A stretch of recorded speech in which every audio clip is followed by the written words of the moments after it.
Andy McCarthy, former assistant U.S. attorney for the Southern District of New York. He's a Fox News contributor, and you've been seeing a lot of him. We're going to talk to him about the Trump verdict and appeal in just a moment. But first, on Hunter Biden. This is the gun form that Hunter Biden filled out. We can show it here. And the charges against Hunter are a false statement in the purchase of a firearm, false statement to a licensed firearms dealer, and possession of a firearm by an unlawful user of or addicted to a controlled substance. You wrote today in National Review that the Hunter Biden's only defense is the one the DOJ prosecutor gave him. How so?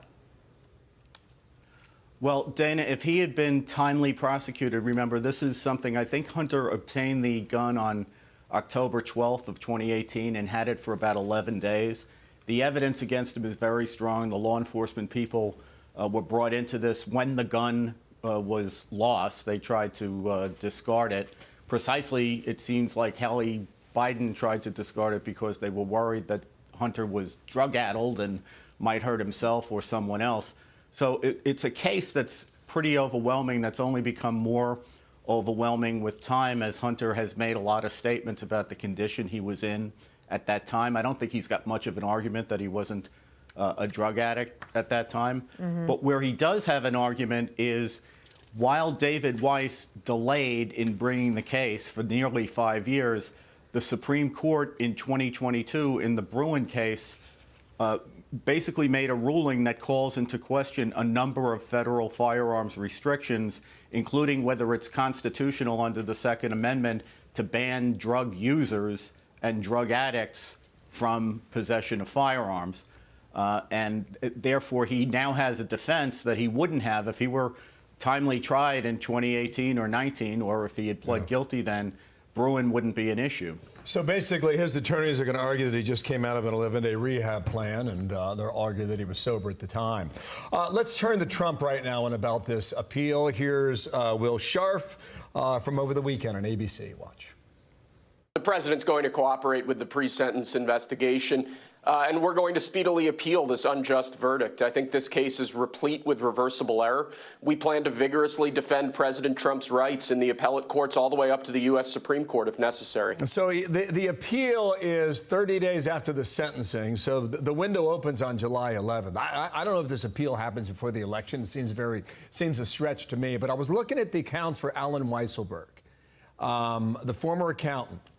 He was found guilty on 7 counts of felony, okay?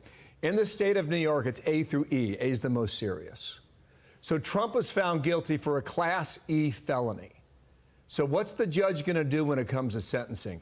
Weisselberg had 1 that was C grade, 1 was D grade, and 5 that were E grades, right? Trump technically has 34 that are E grades.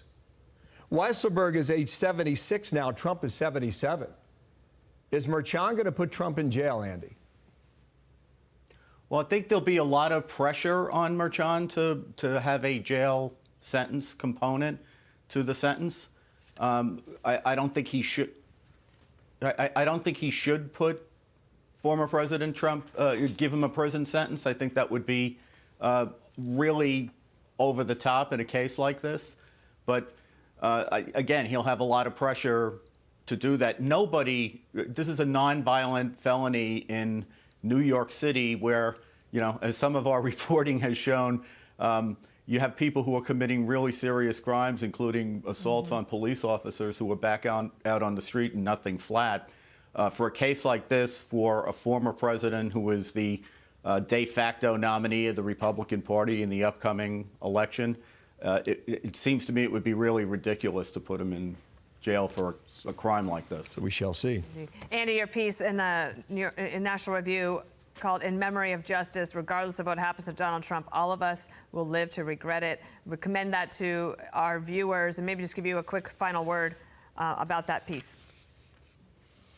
You know, Dana, I just think if you look at every society that we've ever had, and in particular in American history, you think about even all those old movies about the frontier. One thing everybody knew is that you needed to have a legal system. You needed to have a justice system that everybody thought was fair in order to have a free and prosperous society.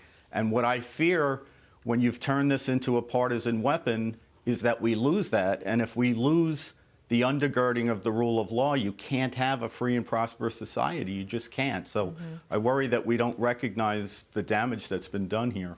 Andy, you've been great for us. Thank you so much. Thank you. And, Thank you. I'm Steve Ducey. I'm Brian Kilmeade. And I'm Ainsley Earhart. And click here to subscribe to the Fox News YouTube page to catch our hottest interviews and most compelling analysis.